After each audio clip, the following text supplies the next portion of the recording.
ಬಾಲರಾಮನ ಪ್ರತಿಷ್ಠಾಪನೆಗೂ ಮುನ್ನ ರಾಜ್ಯದಲ್ಲಿ ಕೈ ಕಮಲ ವಾಕ್ಸಮರ ಜೋರಾಗಿದೆ. ರಾಮನ ವಿಚಾರದಲ್ಲಿ ಕಾಂಗ್ರೆಸ್ ಸರ್ಕಾರ ಗೊಂದಲದಲ್ಲಿದೆ ಅಂತ ಹೇಳಿ ಬಿಜೆಪಿ ರಾಜ್ಯಾಧ್ಯಕ್ಷ ವಿಜಯೇಂದ್ರ ಹೇಳಿದ್ದಾರೆ. ಶ್ರೀಕಾಂತ್ ಪೂಜಾರಿ ಅರೆಸ್ಟ್ ಮಾಡಿ ರಾಮ ಭಕ್ತರ ಕೆಂಗಣಿಗೆ ಸರ್ಕಾರ ಗುರಿಯಾಗಿತ್ತು.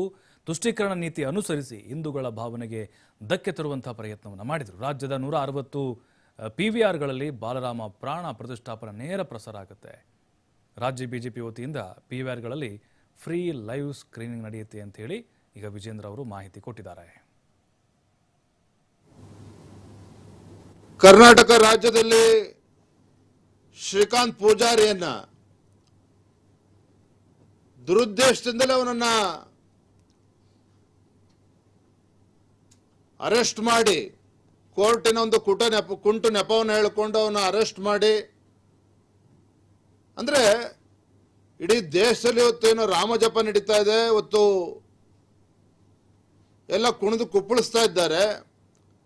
ಈ ವಾತಾವರಣವನ್ನ ಕಲುಷಿತಗೊಳಿಸಬೇಕು ಅನ್ನುವ ದುರುದ್ದೇಶ ಇಟ್ಕೊಂಡೆ ಅವತ್ತು ಶ್ರೀಕಾಂತ್ ಪೂಜಾರಿಯನ್ನ ಬಂಧನ ಮಾಡಿರ್ತಕ್ಕಂಥದ್ದು.